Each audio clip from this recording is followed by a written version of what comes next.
was about the Article 2 changes. I've talked a little bit about that here before, the 7 principles, the sources.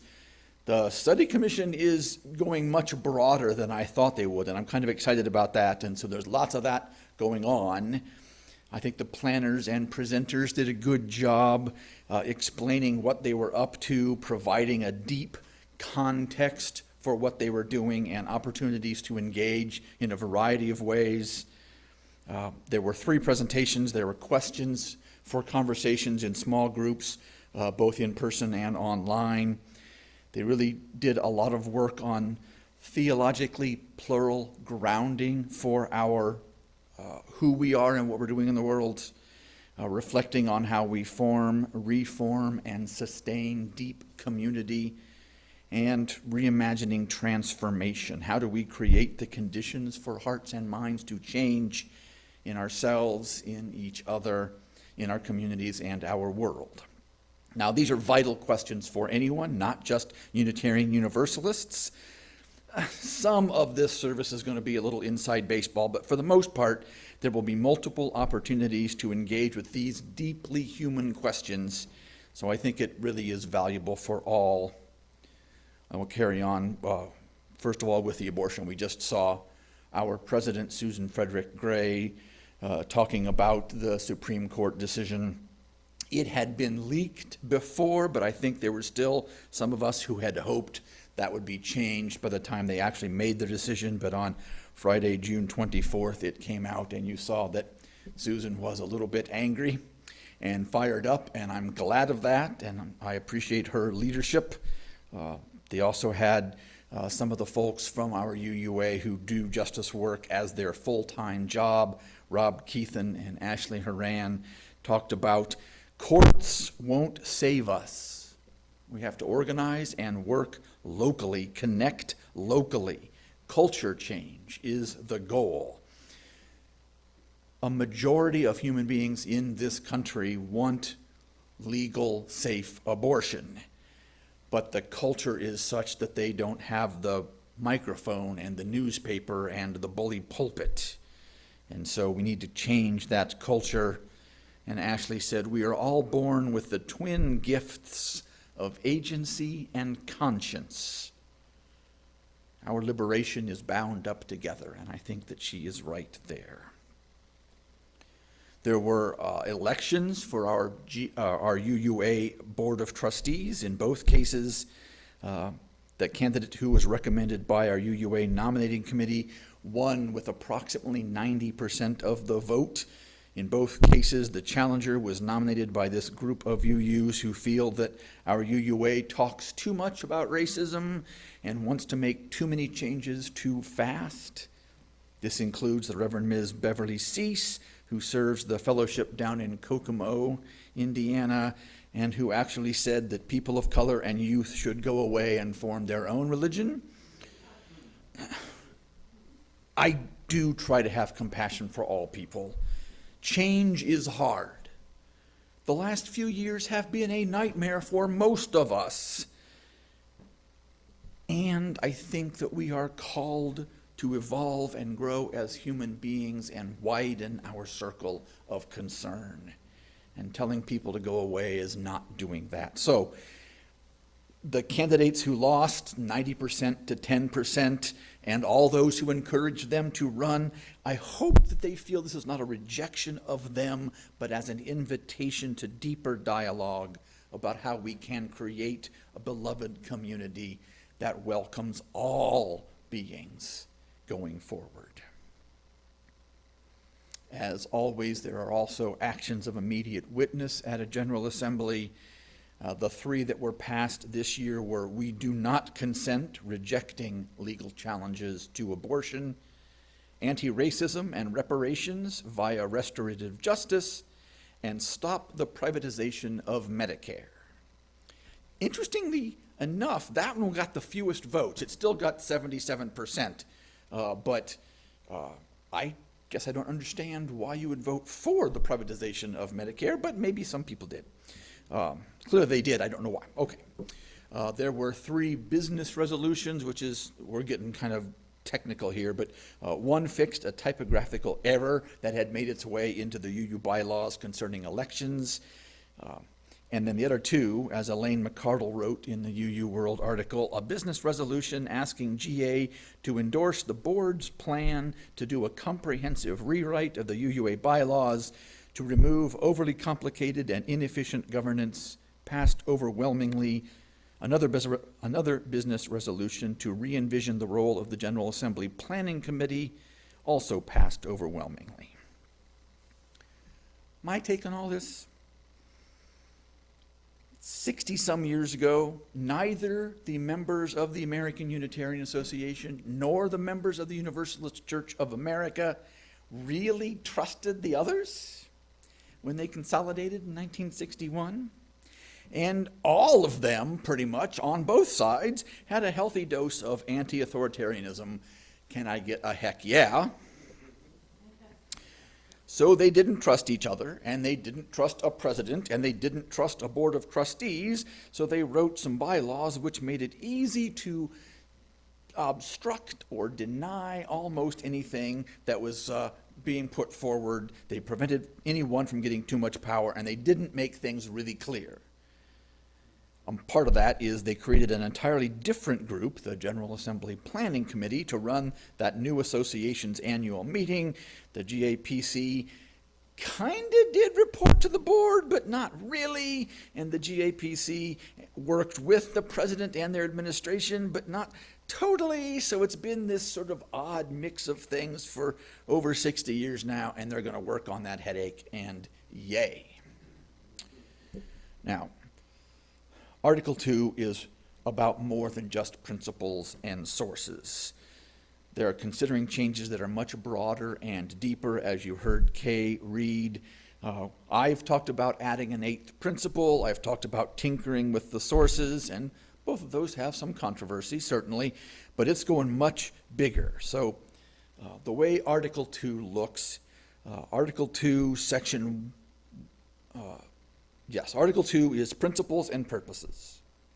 And so the first part of that is the principles, which is the 7 principles that we all know and love, and then goes on to mention the 6 sources, and then it has this cute little line, which you can find in all of your hymnals, the principles and sources. The last little bit is grateful for the religious pluralism which enriches and ennobles our faith. We are inspired to deepen our understanding and expand our vision. As free congregations, we enter into this covenant, promising to one another our mutual trust and support. That's pretty cool.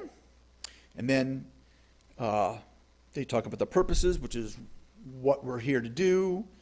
And then part 3 is inclusion, which basically says, look, we know that systems have grown up to privilege some groups and oppress other groups, and we're promising to work on that to undo all that. And the last little bit is the freedom of belief, and I'll read that out. Nothing herein shall be deemed to infringe upon the individual freedom of belief which is inherent in the Universalist and Unitarian heritages, or to conflict with any statement of purpose, covenant, or bond of union used by a congregation unless such is used as a creedal test. So they're pretty clear about freedom of belief. Now, all of this has to be turned in by the Article 2 Study Commission to the UUA board by this January. So they've got 4 months, maybe 5 months to do the work. And then to adopt those changes, we, the members of the UUA, have to approve them twice. We'll vote the first time next June. If a simple majority votes against, the whole thing ends there. If a majority approves them at that point, then it goes before the General Assembly in 2024 for a final vote, which will require a 2/3 vote for adoption. So the 8th principle has a long way to go. There was not much talk about that at GA'22. The 8th principle is the one that says, yes, working on racism really is part of all the other principles. You can't really call yourself a spiritual person in this world if you're not looking at how oppression works in lots of different ways. I think since they know they have at least 2 years to talk about it yet, they didn't focus a lot on that at this last GA. They did say that about 200 congregations and organizations have passed the 8th principle in their own congregation and organization. So That's kind of interesting. They did talk about sources. Now, I've talked about a bunch of this. Last year we did all 6 sources, and I've talked about how we might add some things that they talk about. One of the sources includes Jewish and Christian traditions. I thought we might add Islam to that. Some of that stuff. It looks like they may do away with the lists entirely, which some of the ministers were like, no, changed, bad, wrong. We'll see what it goes. But it may be they replace it with just a more broad statement, something like, as Unitarian Universalists, we draw upon and are inspired by the full depth and breadth of sacred understandings as experienced by humanity. Rather than a list, gets real broad. I see both, we'll see what they do. They've still got a few months, but that's part of what they're doing there. Now, you've heard me talking for a while.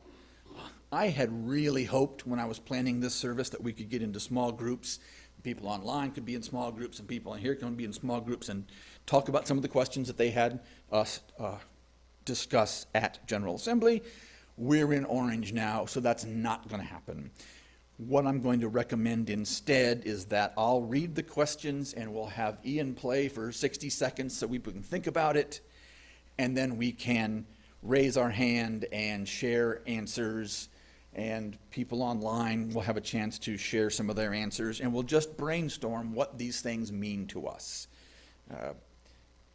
I really, truly appreciate the fact that you all pay me to come here and talk, and you all know that you're at least as wise as I am, so it would be good to have a mixture of voices here. So, if you're willing to play this game, the 2 questions to think about first here. How do we balance, this is just one question. How do we balance our deeply held value of individual freedom of belief and the collective good that we strive for in our congregation? How do we balance our deeply held belief of individual freedom of belief and the collective good that we strive for? We'll give everybody a few seconds to think.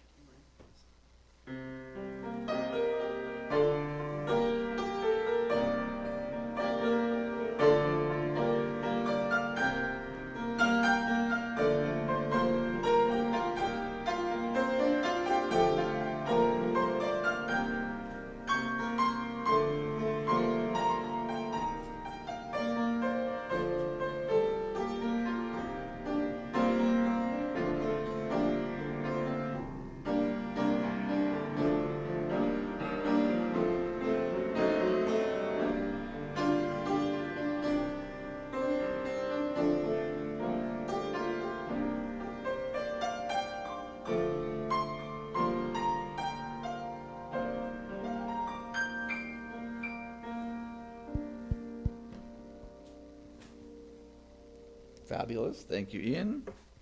So let's start. Oh, lovely. We got a microphone here, too. Let's start with the folks out in Zoom land. Is there anyone who wants to share their thought about balancing individual freedom of belief and trying to be the collective good?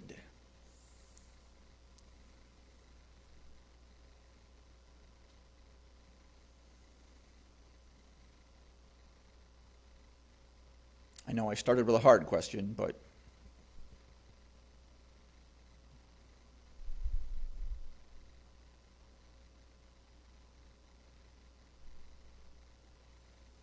and if anybody in the building wants to raise their hand, there's a couple folks over here. Alan's got a microphone for us. Thank you, Alan. I think in some ways it's an auto-correcting problem, because when a particular issue arises, those who feel most strongly about it within the congregation are going to be attracted to it, and those who feel less strongly will wait until their issue comes along. And for the most part, I don't see, if you've followed UUism to this point, no one's going to say, well, I disagree, I'm going to take my ball and go home. I wish that were true, John. Thank you. And some other folks over here, and then Bill. Well, I think that um, by focusing on the commonality and saying that we are a forum is the best solution for encouraging diverse opinions. So that if the goal is we offer an opportunity for a wide variety of expression, and if that's an overriding principle, then we can accommodate the variety of beliefs and expressions without tearing the community apart. And I think in some ways the way the question was posed, it encourages divisiveness. If we reverse the order and say we are a community that welcomes diverse expression with the hope that out of that discussion a better truth may appear, then we have a mechanism for accommodating the variety, the diversity, the division, and ultimately coming to a point where consensus building is possible. Thank you, Bill. Let's allow Lynn to speak, and then we'll go back to the Zuumitarian folks. I agree with both of the speakers but I think we need to be even stronger in our clarity about how we conduct that this is such a basic premise that we are both part of a community and we are individuals. So I think we need to help each other as the community when we are having these kinds of conflicts or just different opinions, and being able to to adopt a stance individually that you can hold two truths at one time, and it doesn't diminish my truth that you have a different truth, and we are going to stay in community to have that discussion. Marvelous. Thank you, Lynn. And I think someone... Lynn and Michael, you can just unmute and go ahead. I think the key to this, or one key to this, covenants. Figuring out, and it's really hard work to figure out a way that we agree to be together that evens the playing field, that allows everyone to have input, even those who may not be used to speaking up, and those who are used to speaking up, stepping back and allowing people to speak, allowing the space to really speak deeply and think and share.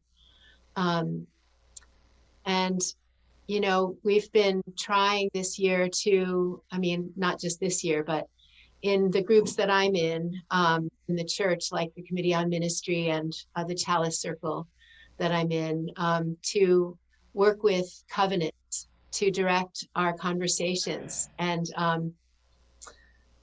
I think that's a way for people to speak their truth, and in the variety of truths that people hold, and also to honor each other and give space for each other.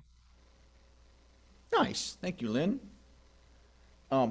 This could clearly be a service in itself, so we'll have to move on here, but I hope that more people will have these conversations.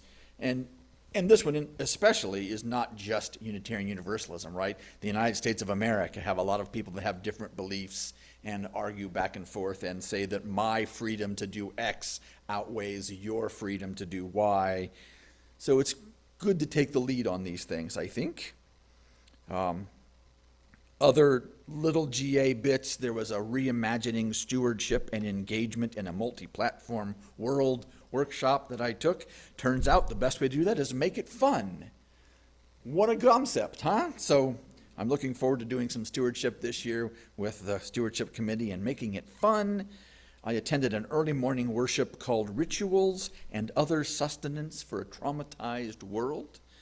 There's a lot of conversation about trauma these days.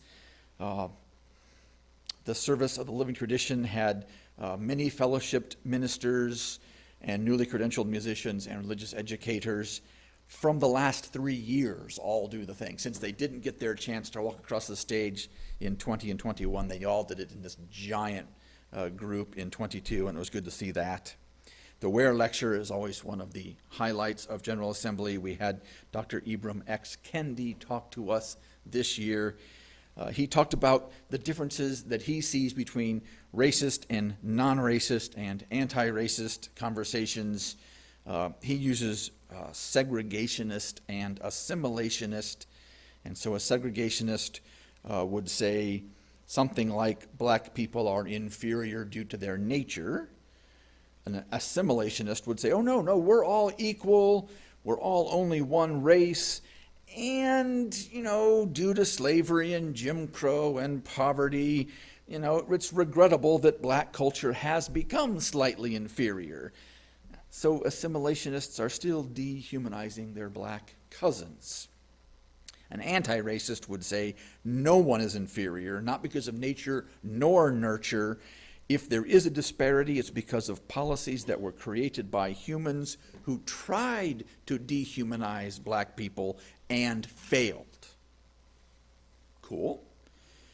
And he wanted to be sure that he said that racist and anti-racist are descriptors, not identities. No one is inherently racist or anti-racist. We may say or do racist things. We may say anti-racist things. We may support racist policies. We may support anti-racist policies. But those are words and deeds that are racist, not human beings. And most of us do some racist things and some anti-racist things. Excuse me. And so let's get along is basically the deal. Now there are more conversation prompts, and it's occurring to me that it's already 11:35, and once again, I have bitten off more than I can chew. So let's do one more of these. What is essential to you about being a Unitarian Universalist? What language helps you describe the heart of Unitarian Universalism to other people when you talk about it? And let's just shout out some of the words that you think of when you imagine what's essential to being a UU. And we'll start with people online and then invite others as well. Freedom to believe what you believe. Pro-science and pro-reason.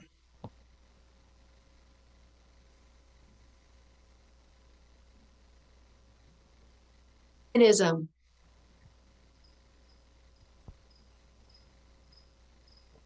Acknowledging the value of other people's views.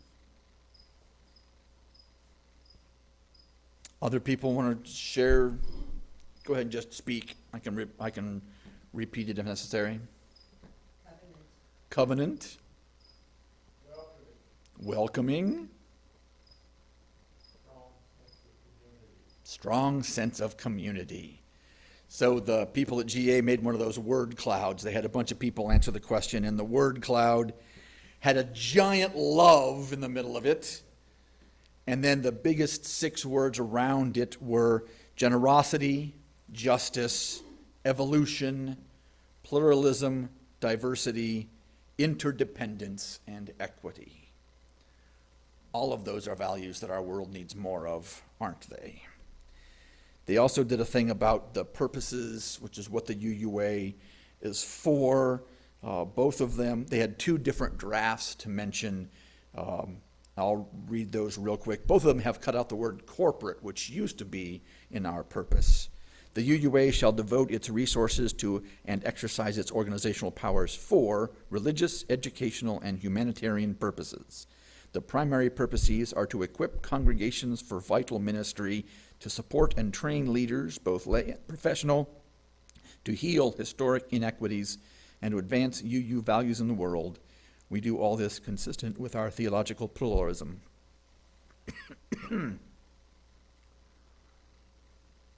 The UUA's purpose is to grow and resource faith communities that support people through their lives' journeys and transform the world by liberating ourselves through love. We make that love real through care and justice for ourselves, for our communities, and for the larger web of existence that we are all in. We are called upon to risk ourselves for love. There was support for both of those. There was some criticism of both of those. There was one that they put together the strongest pieces of both, and that got a lot of buzz. We'll see what they come up with in January, but it's a vital conversation. I'm kind of fun to see the juicy stuff going on here. The conversations I was hoping we would have would be, what must we do now to pave the way for future Unitarian Universalism? And how does our shared life in congregation prepare us for transformation? I leave that as a work for the student. Thank you.